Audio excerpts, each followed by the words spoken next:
আরশে মুআল্লার নিচে আল্লাহ জায়গা বরাদ্দ করে দিবে। তারা কারা? আল্লাহর নবী বললেন কিয়ামতের মাঠে আরশে মুআল্লার নিচে নূরের মিম্বরে নূরের চেহারা নিয়ে তারা বসে থাকবে। মিম্বর হবে নূরের, চেহারা হবে নূরের, নূরের টুপি মাথায় থাকবে, নূরের পোশাক তার শরীরে থাকবে, নূরের চেহারা, নূরের টুপি মাথায়, নূরের আসন, নূরের পোশাক পরে এসে বসে আছে। ফেরেশতারা ঈর্ষা করবে, শহীদরা ঈর্ষা করবে, নবীরা পর্যন্ত ঈর্ষা করে বলবে আল্লাহ এরা আবার কারা? নূরের টুপি পইরা নূরের মিম্বরে নূরের চেহারায় তোমার আরশে মুআল্লার নিচে যারা বসে আছে এরা কারা? আল্লাহ ডাক দেবে, এ নবী এবং শহীদরা, এরা হলো ওই ব্যক্তি যারা দুনিয়াতে একজন আর একজনকে আমি আল্লাহর জন্যে ভালোবেসেছিল। এজন্য আমরা তরিকতপন্থী যারা আছি, আমরা সুন্নি সুফিপন্থী যারা আছি, আমরা আল্লাহর জন্য তার ওলিদেরকে ভালোবাসি। কথা বলেন ঠিক কিনা? আল্লাহ ডাক দেবে, না নবী শহীদরা, এরা সেই ব্যক্তি দুনিয়াতে যারা আমি আল্লাহর জন্য একজন আর একজনকে ভালোবেসেছিল। আজকে আমি আল্লাহ তাদের নূরের মিম্বারে আরশে মুআল্লার নিচে নূরের চেহারায় নূরের পোশাক পরাইয়া নূরের টুপি পরাইয়া আমি আরশে মুআল্লার নিচে তাদের জায়গা বরাদ্দ করলাম। এরপরে নবীজি সুম্মা তালা, অতঃপর নবীজি তেলাওয়াত করলেন তারা কারা জানোনি? আমার নবীজি বলেন আলা ইন্না আউলিয়া আল্লাহি লা খাউফুন আলাইহিম ওয়ালা হুম ইয়াহজানুন। ইউলি আল্লাহর বাংলাদেশ, শহীদ গাজীর বাংলাদেশ, রহম করো আল্লাহ, রহম করো আল্লাহ। ইউলি আল্লাহর বাংলাদেশ, শাহপরানের বাংলাদেশ, রহম করো আল্লাহ, রহম করো আল্লাহ। শুধু বাংলাদেশ ওলিদের না, তামাম দুনিয়া ওলিদের, তামাম দুনিয়া ওলিদের। কয়দিন আগে আমি মালদ্বীপে মাহফিল করে আসলাম, মালের ভিলা কলেজে। ভাইজান আমার মাহফিল করার আগে আমি চিন্তা করলাম এই মালদ্বীপে যারা ইসলাম নিয়ে এসেছে আমি তাদের কাছে তাদের জিয়ারতে যাব। আমাদের ইসলাম বাংলাদেশে আসছে 1300 বছর আগে। আমাদের বাংলাদেশে ইসলাম আনলো 1300 বছর আগে। যদি চট্টগ্রামে যান, একটা থানা আছে বাইজিদ থানা। এই বাইজিদ থানার ভিতরে একটা দরগা আছে, দরগার নাম বাইজিদ বোস্তামি রহমাতুল্লাহ আলাইহির দরগা। এটা ওনার মাজার শরীফ না, এটা হলো দরগা, খানকা শরীফ। এইখানে বসে 1300 বছর আগে এইখানে বসে তিনি কালেমার দাওয়াত দিয়েছিলেন। বাইজিদ বোস্তামি আমাদের সিলসিলার একজন ঊর্ধ্বতন একজন ইমাম বুজুর্গ। বাইজিদ বোস্তামির মুরিদের নাম আবুল হাসান খেরকানি। আবুল হাসান খেরকানির পীরের নাম বাইজিদ বোস্তামি রহমাতুল্লাহ আলাইহি। বাইজিদ বোস্তামির পীর মুর্শিদের নাম ইমাম জাফর সাদেক রাদিয়াল্লাহু আনহু। ইমাম জাফর সাদেক রাদিয়াল্লাহু আনহুর বাবার নাম ইমাম মুহাম্মদ বাকের রাদিয়াল্লাহু আনহু। ইমাম মুহাম্মদ বাকের রাদিয়াল্লাহু আনহুর বাবার নাম ইমাম জয়নুল আবিদিন রাদিয়াল্লাহু আনহু। ইমাম জয়নুল আবিদিন রাদিয়াল্লাহু আনহুর বাবার নাম সুলতানে কারবালা ইমাম হুসাইন রাদিয়াল্লাহু আনহু। ইমাম হুসাইন রাদিয়াল্লাহু আনহুর মায়ের নাম হযরতে খাতুনে জান্নাত ফাতিমাতুজ জাহরা রাদিয়াল্লাহু আনহা। তিনার বাবার নাম রাহমাতুল লিল আলামিন। একবার জোরে বলা যাবে কি মারহাবা। আমাদের সিলসিলার ইমামরা আজকে থেকে কিন্তু তরিকতের খেদমত করে না। আমাদের এই সিলসিলার ঊর্ধ্বতন বুজুর্গরা 1400 বছর ধরে এই জমিনে, পৃথিবীর জমিনে, আল্লাহর আসমানের নিচে জমিনের উপরে তারা কালেমার খেদমত করতেছে। আজকে থেকে না, আজকে থেকে না। এই ভারত উপমহাদেশে আমাদের সিলসিলার ইমাম মুজাদ্দিদ আল ফেসানি ফারুক রাহিমাহুল্লাহ, সম্রাট আকবর যখন ইসলামের সূর্য ডুবাই দিতেছিল, আজান বন্ধ হয়ে গেল, নামাজ বন্ধ হয়ে গেল, মসজিদ তালা মারা হলো। কোরআন হাদিস শিক্ষা নিষিদ্ধ করা হলো, কালাম পর্যন্ত সালাম পর্যন্ত নিষিদ্ধ হলো, কালেমা পরিবর্তন হয়ে কালেমা হলো লা ইলাহা ইল্লাল্লাহ আকবারু খলিফাতুল্লাহ। ঠিক ওই সময় পৃথিবীর অন্য কারো সাহস হয় নাই, পৃথিবীর অন্য কোনো সাম্রাজ্যের সাহস হয় নাই সম্রাট আকবরের সাথে যুদ্ধ করবে। কিন্তু একজন মহান আল্লাহর ওলি দাঁড়ায় গেলেন। এই মহান আল্লাহর ওলির নাম এই তরিকার ইমাম হযরতে শাইখুনা ইমামুনা ইমামুত তরিকত রাহনুমায়ে শরিয়ত, রাহনুমায়ে শরিয়ত হযরতে শেখ আহমদ সেরহিন্দি। ওনার নাম ছিল আহমদ, ওনার নাম ছিল আহমদ, ওনাকে বলা হতো শেখ আহমদ সেরহিন্দি ফারুকি।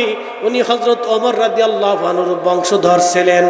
সাইদ আহমদ ফারুকি সেরহিন্দি ফারুকি, ওনার পরিচয় উনি মুজাদ্দিদ আল ফেসানি সেরহিন্দি। উনি 1000 বছরের মুজাদ্দিদ। আল্লাহ প্রত্যেক 100 বছর পরে একজন বা একাধিক করে আল্লাহ মুজাদ্দিদ পাঠায়।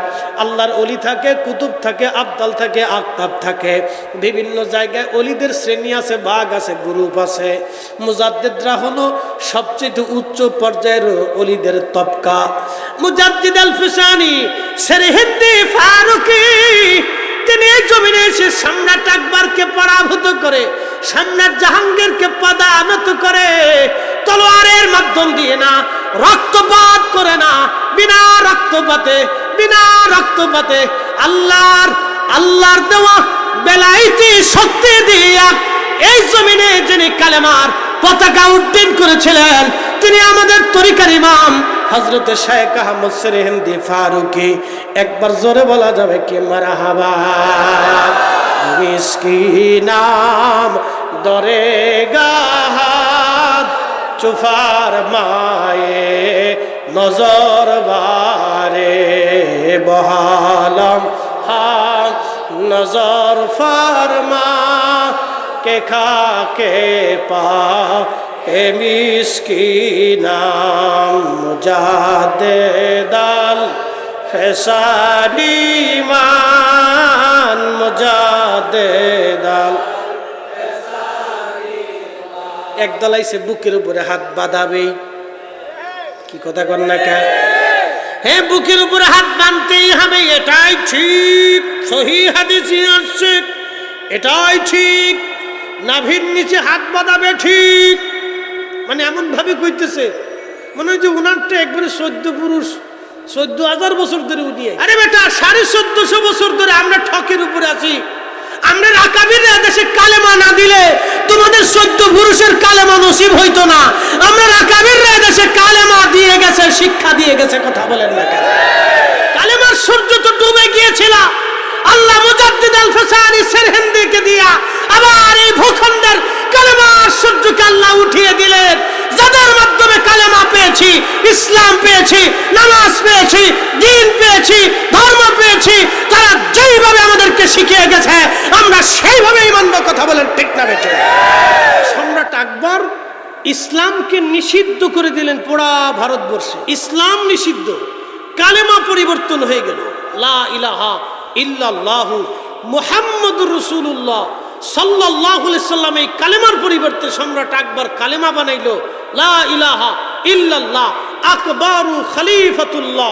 সেই সময় ভারতে লক্ষ লক্ষ মুসলমান, কারো সাহসী কুলাইল না সম্রাট আকবরের সামনে। একজন দাঁড়াইলেন, তিনি আমাদের তরিকার ইমাম মুজাদ্দিদ আল ফেসানি সেরহিন্দি দাঁড়িয়ে গেলেন। তাহলে ইসলাম কার মাধ্যমে? পৃথিবীরাজ চিঠি ছিঁড়ে ফেলে দিল। মনে আছে নি ওয়াজ আপনাদের? পৃথিবীরাজ চিঠি ছেড়ে ফেলে দিল। চিঠি ছেড়ে ফেলে দেওয়ার পরে অন্ধ মুরিদ কেঁদে কেঁদে আসলেন, পৃথিবীরাজ আপনার চিঠি ছিঁড়ে ফেলে দিয়েছে। পৃথিবীরাজ আপনার চিঠি ছিঁড়ে ফেলে দিয়েছে। খাজা বাবা আজমিরি রহিমাহুল্লাহ বেজার হলেন, আর একখানা চিঠি লিখলেন। চিঠির মধ্যে লেখা, পৃথিবীরাজ তোমাকে আমি এক মুসলিম সেনাপতির হাতে তুলে দিলাম। বন্ধু খুব মনোযোগ দিবে। ওই সময় মোহাম্মদ ঘুরি সিন্ধের সীমান্ত এলাকা মাত্র 1,20,000 সৈন্য নিয়ে তিনি অপেক্ষায় করতেছিলেন। ভারত আক্রমণ করবে কি করবে না চিন্তায় বসেছিলেন, কিন্তু সাহস পাইতেছিলেন না, কারণ একবার দুইবার যুদ্ধ করে তিনি হেরে গেছেন। খুব চিন্তায় সৈন্যবাহিনী নিয়ে তিনি ভারত আক্রমণ করবে কিনা। তখন বিশাল ন্যাটো বাহিনী জোট করেছে ভারত, বড় বড় রাজা বাদশা দিয়ে সে ন্যাটো বাহিনী জোট করেছে। ঠিক মোহাম্মদ ঘুরি রাত্রিবেলা ঘুম, খাজা বাবা আজমিরি রহিমাহুল্লাহ মোহাম্মদ ঘুরি স্বপ্নের মাধ্যমে ডাক দিলেন, হে মোহাম্মদ ঘুরি, খাজা বাবা আজমিরি দাওয়াত দিচ্ছি, তুমি ভারতবর্ষ আক্রমণ করো, আমার দোয়া থাকবে তোমার সাথে। একবার জোরে বলা যাবে কি মারহাবা। মোহাম্মদ ঘুরি আর দেরি করেন নাই, তিনি চিন্তা করলেন সামান্য সুযোগ আমার। 1,00,000 সৈন্য নিয়ে তিনি রওনা করলেন পানিপথ। ভারতের একটা প্রদেশের এলাকার নাম পানিপথ। পানিপথ প্রান্তরে পৃথ্বীরাজ বিরাট বড় সৈন্য জোগাড় করলেন। সারা ভারত রাজা বাদশাদের রাজ দরবার থেকে তারা সৈন্য পাঠাইলো। মোট সৈন্য দিয়ে 3,00,000 সৈন্যের বিরাট শক্তিশালী সৈন্য ফৌজ নিয়ে পৃথ্বীরাজ পানিপথের প্রান্তরে 1,20,000 সৈন্যের সামনে বিরাট বাহিনী তার দাঁড়িয়ে গেল। বিরাট সৈন্য বাহিনী দেখে মোহাম্মদ ঘুরি প্রথম দিকে চিন্তায় পড়ে গেলেন, এত বিরাট বড় সৈন্য বাহিনী নিয়ে পৃথ্বীরাজ এবার আসছে, একবার আমি যুদ্ধে হেরে গেলাম, আবার যদি হেরে যাই মুসলমানের ইজ্জত আর শরম ইজ্জত থাকবে। মোহাম্মদ ঘুরি চিন্তা করলেন না, আমাকে একজন মহান আল্লাহর ওলি দাওয়াত করেছেন, এই জমিন আক্রমণ করার জন্য বিজয় আল্লাহ আমাকেই দিবে, কারণ ওলিদের দোয়া আসমান থেকে ফিরে আসে না। আমার নামাজে ভুল ধরতেছে, ইস বিরাট বড় নামাজি, দেশের নামাজ যারা কায়েম করছে তারা আমার নামাজ শিখিয়ে দিয়ে গেছে। কথা কন না কায়, আমরা কিভাবে নামাজ পড়বো শিখিয়ে দিয়ে গেছে, একবারে রসুলের তরিকে শিখিয়েছে, বানান্য তরিকা। সৈন্য বাহিনী বিরাট বাহিনী, দুই বাহিনী সামনাসামনি, পানিপথের বিরাট প্রান্তরে যুদ্ধ হবে। যুদ্ধের জন্য সবাই প্রস্তুতি হয়ে গেলেন। বুঝতেই পারতেছেন যুদ্ধটা কিন্তু কোনো ছেলে খেলা, ফুটবল খেলা, ক্রিকেট খেলা আর হাডুডু খেলা না। যুদ্ধ হলো মারতে হবে মরতে হবে, মারতে হবে মরতে হবে, রক্তের খেলা এটা, মারতে হবে মরতে হবে। তা বিরাট বড় সৈন্য ফৌজের সামনে মোহাম্মদ ঘুরি দাঁড়িয়ে গেলেন।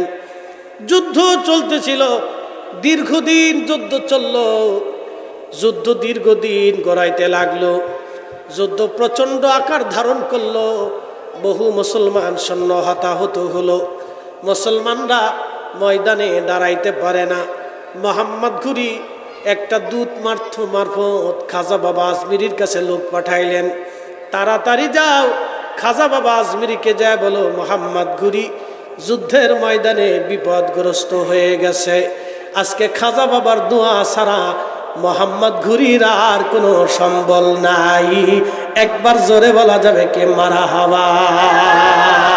কয়দিন আগে ভারতের উগ্রপন্থী হিন্দুরা, বিজেপির উগ্রপন্থী হিন্দুরা বলল আমরা খাজা বাবা আজমিরির মাজার ভেঙে দেব, এখানে মন্দির ভেঙে সে মাজার করা হয়েছে, ওরা সিদ্ধান্ত নিল মাজার ভাঙবো। আরে বেটা, ওরা জানে না এই খাজা বাবার সাথে ওদের 14 পুরুষও যুদ্ধ করে পারে নাই। কথা কন না কেন? সারা ভারত ওনার বিরুদ্ধে যুদ্ধ করেছিল, সারা ভারত ওদের 14 পুরুষ যুদ্ধ। যুবক, ইতিহাস তো ভুলে গেছ, খাজা বাবা আজমিরের ইসলামের খেদমত চলে যাওয়া। মোহাম্মদ ঘুরি চিঠি পাঠাইলো, যাও খাজা বাবাকে যায় বলো আজকে ওনার দোয়া ছাড়া আমার আর কোনো সম্বল নাই, নতুবা লজ্জা নিয়ে, রক্ত নিয়ে, লাশ নিয়ে, পরাজয় নিয়ে জমিন থেকে আমাদেরকে চিরদিনের জন্য বিদায় নিতে হবে। আমি মোহাম্মদ ঘুরি যেখানে পারি নাই আর কারো দ্বারা সম্ভব। চিঠি এসে গেল আজমির শরীফে, খাজা বাবা আজমির রহিমাহুল্লাহর হাত সাথে কাছে চিঠি এসে গেল। চিঠিখানা পড়িয়া খাজা বাবা জালালি হয়ে গেলেন। একসাথে বলবেন আল্লাহু আকবার। দাওয়াত তো খাজা বাবা নিজে করেছেন, জালালি হয়ে গেলেন। জালালি হয়ে খাজা বাবা আজমিরি বিসমিল্লাহ আল্লাহু আকবার বলে খানকা শরীফ থেকে বের হয়ে আজমির শরীফের মাটি হাতে নিলেন। মাটি হাতে নিয়ে পানিপথ প্রান্তরের দিকে, কোথায় আজমির আর কোথায় পানিপথ, এক প্রদেশ থেকে আর এক প্রদেশ, শত শত মাইলের রাস্তা। খাজা বাবা আজমিরি রহিমাহুল্লাহ মাটিখানা নিয়ে বিসমিল্লাহ আল্লাহু আকবার বলে পানিপথের দিকে নিক্ষেপ করে দিলেন। মাটি শুধু আজমিরেই রইল না, ওই মাটি আল্লাহর রহমতের ফেরেশতারা আজমির থেকে পানিপথ প্রান্তরে পৃথিবীরাজের প্রত্যেকটা সৈন্যবাহিনীর মধ্যে এই মাটিগুলি ধুলিগুলি সরাইয়া দিলেন। একবার জোরে জোরে আওয়াজ তুলে বলা যাবে কি আল্লাহু আকবার? এই যে আল্লাহু আকবার বলবেন না সে বেঈমান, একসাথে বলেন আল্লাহু আকবার, হাত উঁচা করে বলেন আল্লাহু আকবার। এই মুসলমানের পাওয়ার আছে না নাই? আউলিয়া কিরামের পাওয়ার আছে না নাই? আমরা তাদের রূহানি সন্তান, কথা বলেন ঠিক না বেঠে? পানিপথ প্রান্তরে সমস্ত ধুলাগুলি চলে গেল, যাওয়াটাই শেষ হলো না। সেই দিন প্রত্যেকটা ধুলার কণা পৃথিবীরাজের সৈন্যদের চোখে মুখে লাগলো, ধুলার কণা লাগলো যে চোখে মুখে, কিন্তু এর প্রতিক্রিয়া হলো অন্তরে। সুবহানাল্লাহ, কি আসতে না জোরে। সহিহ বুখারীর কিতাবুর রাকাকে নবীজি বলেছেন, আল্লাহ ফরজ ইবাদতকে আল্লাহর কাছে বেশি পছন্দ করে। ফরজ ইবাদত করার পরে বান্দা যখন আর নওয়াফিল অতিরিক্ত ইবাদত করে, অতিরিক্ত ইবাদত, ফরজ ইবাদত করার পরে বান্দা যখন নফল করে, নফল। আজকে যে মাহফিলে বইছেন, মাহফিলে আসা ফরজ না নফল? মাহফিলে আসা কি নফল না ফরজ? নফল। আপনাকে কেন জোর করে আনা হয় নাই, কি কথা ঠিক আছে না? কিন্তু ফজরের নামাজ পড়াটা ফরজ, ঈদের নামাজ পড়া ফরজ। আমি যে এখানে ওয়াজ করতে আসছি আমার জন্য ফরজ না, না ইসা অন্য কাউরে পাঠাইলেও চলতো, যদিও চেয়ারম্যান সাহেব একটু বেজার হইতো, ঠিক আছে না? চেয়ারম্যান সাহেব একটু বেজার হইতো, কিন্তু না আসাটা ফরজ না। আমার আশাটা নফল, আপনাদের আশাটা নফল। এই মাহফিল যারা দিছে তাদের জন্য মাহফিল দেওয়া কিন্তু ফরজ না, এই মাহফিল দেওয়াটাও নফল। ইচ্ছা হলে দিলেন, না ইচ্ছা হলে দিলেন না। আর বাড়লো মহব্বতের সম্পর্ক বাড়লো, মেয়ে বিয়ে দিছেন, জামাইরে মাঝে মধ্যে দাওয়াত করলেন, বাবা আসেন। আসার পরে গোপনে জামাইয়ের পকেটে কিছু ভালো বান্ডিল ধরাই দিয়ে বলেন, বাবা এই তোমারে গোপনে দিলাম, তুমি কিন্তু ভালো একটা কাজ করো, তোমারে দিয়ে দিলাম। জামাই মনে মনে খুশি, আমার শ্বশুরের চাইতে ভালো শ্বশুর আর কেউ নাই। মেয়ে বাড়ি মাঝে মধ্যে যান, খামার দাবার এটা সেটা নাতি নাত করে দেখতে যান, নাতির জন্য এটা দেন সেটা দেন, এই দেন সেই দেন, এই কিনে দেন সেই কিনে দেন। নাতিরা খুশি, আমার নানার চাইতে ভালো নানা আর দুনিয়াতে নাই। কারণ নাতিরা ভালো ভালো চকলেট পায়, কাপড় পায়, খেলনা পায়, গাড়ি পায়। নাতিরা বিরাট খুশি, আমার নানার চাইতে ভালো নানা আর নাই, আমার দাদার চাইতে ভালো দাদা আর দুনিয়াতে নাই। এটার নাম হচ্ছে নফল, অতিরিক্ত। তো অতিরিক্ত গিফটের কারণে আপনার বিবি খুশি, বন্ধু খুশি, নাতি খুশি, বিয়াই খুশি, জামাই খুশি, মাইয়া খুশি, পুতিরা খুশি, আপনার বিবি সাহেবা খুশি। চিন্তা করছেন, বিবি বুড়া হয়ে গেছে, আমনও বুড়া হয়ে গেছেন, তাতে কি হয়েছে? ফানলে কিছু সোনা টানা দিয়ে একটা গহনা বানায় লয়ে আসো না, আরে মর্জিনার দাদি তোমার লেগে লইছি, রেখে দাও, দেখবেন বেটি বিরাট খুশি। এই খুশির নাম হচ্ছে মাহাব্বত আর নওয়াফিল। আল্লাহ নবী বললেন, বান্দা যখন নফল ইবাদত করে আল্লাহ খুশি হয়। খুশি হতে হতে হতে হতে এত খুশি হয়, এই জন্য নফল ইবাদত করবেন। নফল ইবাদত যারা বেদাতে ফতোয়া দিয়ে বন্ধ করতে চায়, ওই ফতোয়া আমরা মানব না। এরা নফল ইবাদত বেদাতের ফতোয়া দিয়ে বন্ধ করতে চায়, আমরা মানব না, মানব না, মানব না। কথা বলেন ঠিক কিনা? দোয়া করা নফল, যেই সময় মন চায় সেই সময় দোয়া করবেন। মাহফিলের পরে মন চায় করবেন, মাহফিলের আগে পরে মন চায় করবেন, ভিতরে করবেন, নামাজের পরে করবেন, অসুবিধা নাই। জানাজার পরে করবেন, তা অসুবিধা নাই। আমি নিজে দেখলাম এই বছর মিশর আল আজহার বিশ্ববিদ্যালয়ের শ্রেষ্ঠ মুহাদ্দিসুদ দুনিয়া, এই দুনিয়ার বর্তমান সময়ের সবচেয়ে বড় মুহাদ্দিস যিনি ছিলেন, আজহার বিশ্ববিদ্যালয়ের হাদিস ডিপার্টমেন্টের প্রধান ছিলেন। 1 লক্ষ হাদিস নিয়ে ওনার গবেষণা ছিল। এত বড় মুহাদ্দিস দুনিয়ার জমিনে এই মুহূর্তে আর না। কয়েকদিন আগে তিনি ইন্তেকাল করলেন। 1 লক্ষ হাদিস বুখারী শরীফ থেকে সহিহ মুসলিম ওনার মুখস্থ ছিল। এত বড় আলেম, একবার জোরে বলবেন না মারহাবা। বুখারী মুখস্থ, সহিহ মুসলিম মুখস্থ। ভাইজান এত বড় আলেম ছিলেন, তিনি এত বড় মুহাদ্দিস। ওনার বর্তমানে হাদিস ডিপার্টমেন্টে জামিয়া আল আজহার বিশ্ববিদ্যালয়ে ওনার হাজার হাজার হাজার হাজার লক্ষ লক্ষ ছাত্র আছে। এমনকি পৃথিবীর বড় বড় ডক্টররা ওনার ছাত্র আছে। ওনার ইন্তেকালের পরে আজহার বিশ্ববিদ্যালয়ের বড় বড় ডক্টর, বড় বড় আলেম, যারা হাদিস ডিপার্টমেন্টের আলেম, তফসির ডিপার্টমেন্টের বড় বড় ডক্টর, এবং ফিকহ ডিপার্টমেন্টের বড় বড় ডক্টররা, এবং আরবি ডিপার্টমেন্টের বড় বড় ডক্টররা, এবং বালাগাত মান্তিক বিভাগের বড় বড় ডক্টররা, বড় বড় ডক্টররা ওনার জানাজার নামাজে দাঁড়ায় গেলেন। আমি দেখলাম ভিডিওতে, আহা, জামিয়া আল আজহার বিশ্ববিদ্যালয়ের ওই পেজের ভিতরে আমি দেখলাম ডক্টররা জানাজার নামাজের পরে সবাই মিলে দোয়া শুরু করলো, জানাজার নামাজ পড়ে দোয়া চালু করলো। একসাথে জোরে বলবেন না মারহাবা। শুধু বেদাতের ফতোয়া বাংলাদেশে ভাই ভালো করে শুনে নেন। আমি মালয়েশিয়া হুজুর গাউসে পাকের মাজার শরীফ জিয়ারত করতে গেলাম, গাউসে পাকের আওলাদের।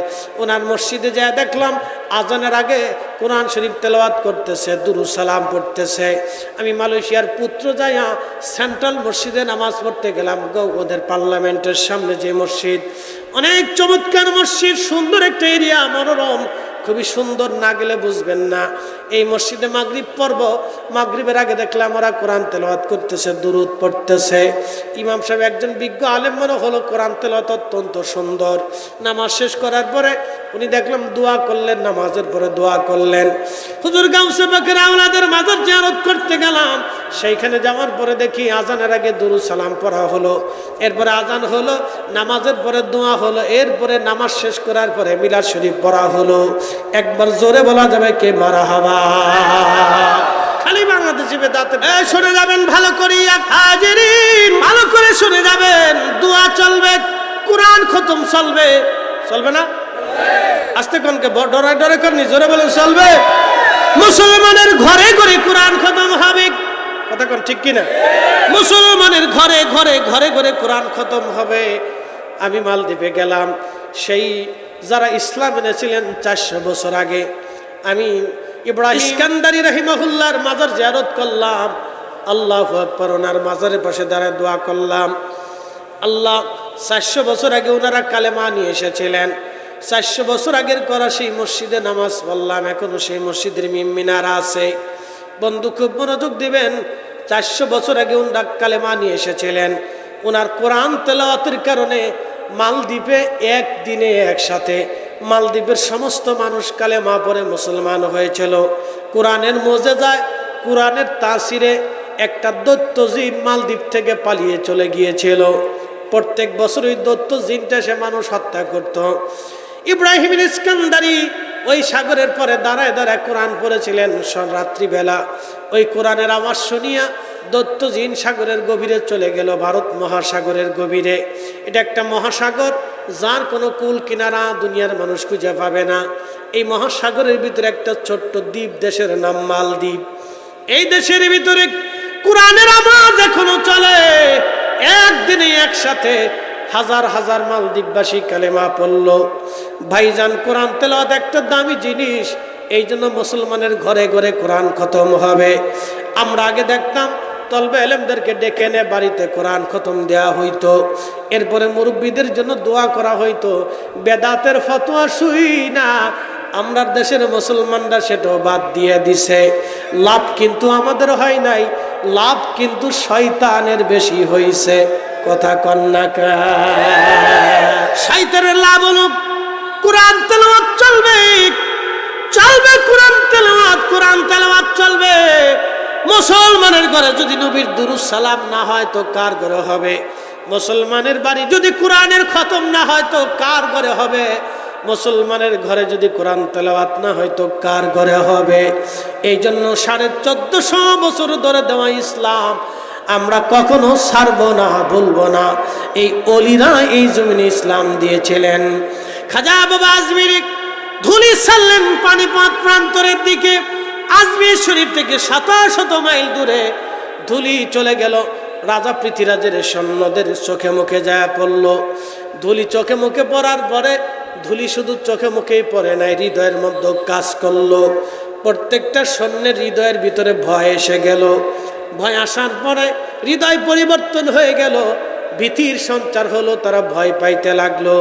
মোহাম্মদ ঘুরি একসাথে একযোগে সৈন্যবাহিনী নিয়ে তিনি আক্রমণ করলেন।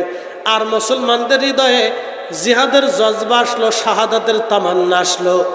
সামান্য সৈন্য নিয়ে মোহাম্মদ ঘুরি 3 লক্ষ সৈন্যের উপরে যখন ঝাঁপিয়ে পড়লেন, কাফেরদের অন্তরে মুজেজা, কাফেরদের অন্তরে অলির কারামতের কারণে অন্তরে ভয় এসে গেল। এই ভয়ের কারণে সেই দিন মোহাম্মদ ঘুরির বিজয় হয়েছিল। তার মানে মুসলমানদের বিজয়ের পিছনে আল্লাহর অলিদের দোয়া আছে, দোয়া ছাড়া বিজয় কারো হয় নাই। কথা বলেন ঠিক কিনা? এই জন্য অলির দরকার আছে না নাই? আমরা অলিদেরকে ভালোবাসি আল্লাহর জন্যে, আল্লাহর জন্যে। আল্লাহর নবী বললেন, সাবধান, কিয়ামতের ময়দানে আমার আল্লাহ আরশে মুআল্লার নিচে ওলিদের জায়গার ব্যবস্থা করে দিবে। লা খাউফুন, তাদের কোনো ভয় নাই, ওয়ালা হুম ইয়াহজানুন, তাদের কোনো চিন্তা নাই, তারা পেরেশান হবে না। এই জন্য আমরা অলি মানি, অলিদের দরবারে যাই, অলিদের সাথে মহাব্বত রাখি, অলিদের সাথে সম্পর্ক রাখি, অলিদের জিয়ারতে যাই, অলিদের মজলিসে বসি, অলিদের মহাব্বতে বসি, অলিদের সোহবতে বসি। আমার রব আমার আল্লাহ বললেন, ইয়া আইয়ুহাল্লাযীনা আমানুত্তাকুল্লাহা ওয়া কুনু মা'আস সাদিকিন। সাবধান আমার ওলি যারা, আমার ইমানদারেরা, তোমরা আমি আল্লাহকে ভয় করো। শুধু ভয়ের মধ্যে সীমাবদ্ধ না, আমার আল্লাহ ডাক দিয়ে বলেন, হে ইমানদারেরা, আমি আল্লাহকে ভয় করো, নামাজ পড়ো, রোজা করো, জিকির করো, হালাল মানো, হজ করো, যাকাত দাও, এরপর ওয়াকুনু মা'আস সাদিকিন, আমার ওলিদের সঙ্গী হয়ে যাও, সহবতে চলিয়া যাও। খুব ভালো করে শুনে যাবেন। আল্লাহ কোরআনে আরো ডাক দিলেন, ইহদিনাস সিরাতাল মুস্তাকিম, চালাও সে পথে যে পথে তোমার প্রিয়জন গেছেন চলি, চালাও সে পথে যে পথে তোমার প্রিয়জন গেছেন চলি। আল্লাহ কোরআনের অপর আয়াতে ডাক দিলেন, আনআমাল্লাহু আলাইহিম মিনান নাবিয়্যিন ওয়াস সিদ্দিকিন ওয়াস শুহাদাই ওয়াস সালিহিন ওয়া হাসুনা উলাইকা রফিকা। আল্লাহ ডাক দিয়ে বললেন, আমি আল্লাহর নিয়ামত প্রাপ্ত বান্দা 4 শ্রেণী।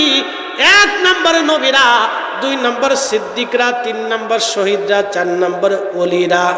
ওয়া হাসুনা উলাইকা রফিকা, এরা তোমাদের কতই না উত্তম সঙ্গী। এই জন্য আল্লাহর ওলিদের সঙ্গী হওয়া এটা ভাগ্যের ব্যাপার। কথা কন না, ঠিক কিনা? আল্লাহর ওলিদের সঙ্গী হওয়া কিসের ব্যাপার?